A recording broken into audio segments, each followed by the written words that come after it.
more be said, the Lord liveth, that brought up the children of Israel out of the land of Egypt. But the Lord liveth, that brought up the children of Israel from the land of the north, and from all the lands whither he had driven them, and I will bring them again into their land that I gave unto their fathers.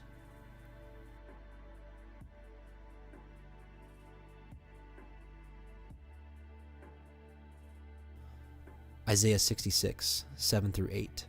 Before she travailed, she brought forth. Before her pain came, she was delivered of a man-child. Who hath heard such a thing? Who hath seen such things? Shall the earth be made to bring forth in one day? Or shall a nation be born at once? For as soon as Zion travailed, she brought forth her children. Many scholars will say that this 1948 political state of Israel is the fulfillment of these and many other connecting verses. However, the 10 lost tribes of Israel have not been regathered yet, as this is a requirement of this fulfillment. Many of us know by now that there is a group of families that literally own everything materialized, and it is their plan to turn the populations into fearful, helpless slaves.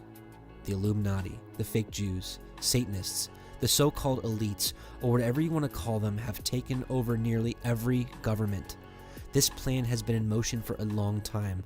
Some would even say thousands of years. In 1920, the League of Nations was formed as a precursor to the United Nations, whose beginning was officially October 24, 1945.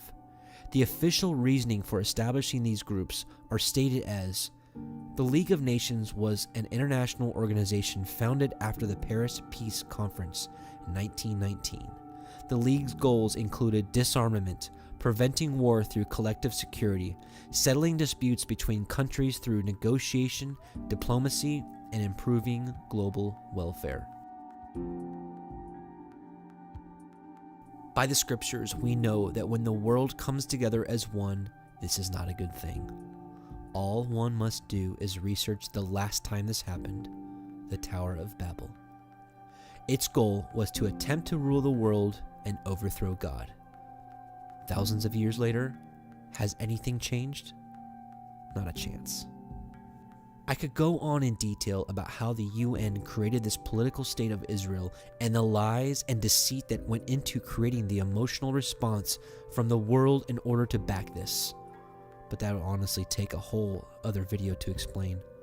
What is interesting is who this was done for: the Rothschild family, who many believe are. Behold, I will make them of the synagogue of Satan, which say they are Jews and are not, but do lie. Here's a copy of the official letter.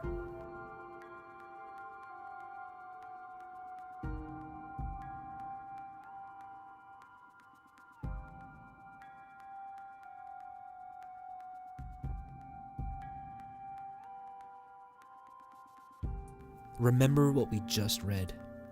Who gave my land to themselves as a possession with wholehearted joy and utter contempt, that they might make its pasture lands a prey. Casting God's sacred land for a prey to fulfill their desires is their whole plan. In 1871, Albert Pike, a 33rd degree and leader of the Freemasons, wrote a letter mapping out the 3 world wars to create agendas and chaos in order to pave the road to gain worldwide control in a one world government.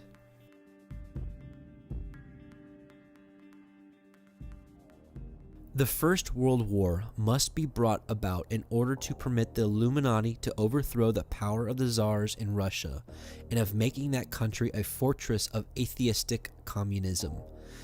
The divergences caused by the agents of the Illuminati between the British and Germanic empires will be used to foment this war.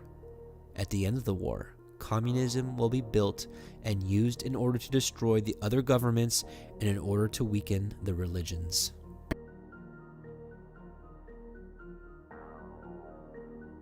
The Second World War must be fomented by taking advantage of the differences between the fascists and the political Zionists.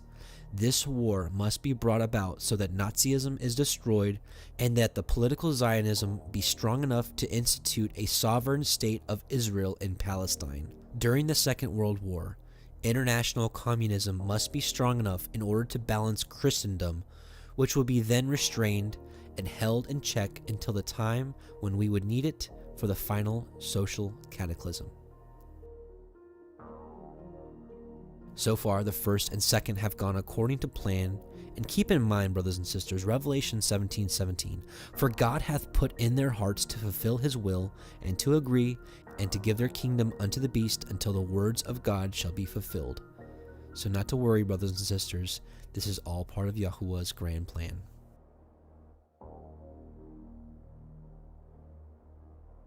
The Third World War must be fomented by taking advantage of the differences caused by the agentur of the Illuminati between the political Zionists and the leaders of the Islamic world.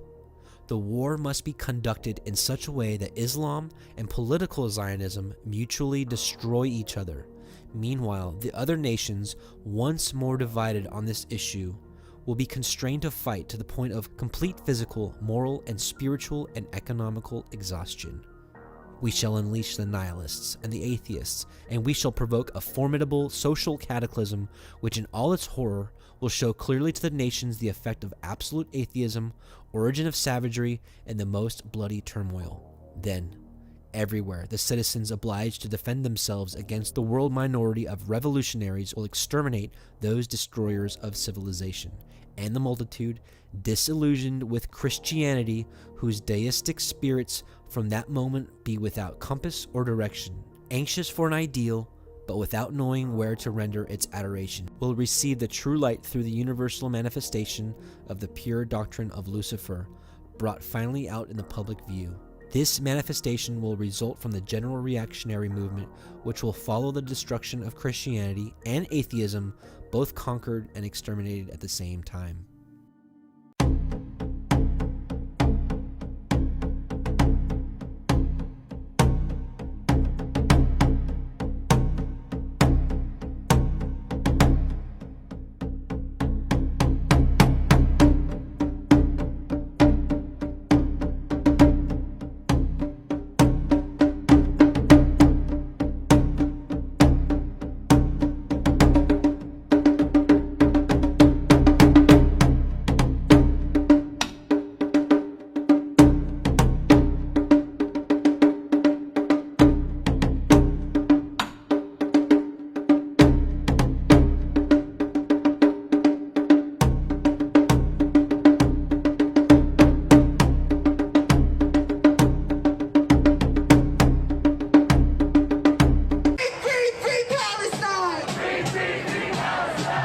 Unbelievable support, guys.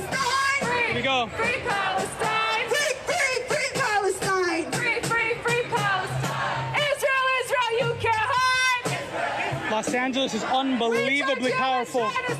About 25,000 people right now, guys. Unbelievable. Let's get loud because these people have passed resolution after resolution stating that LA supports Israel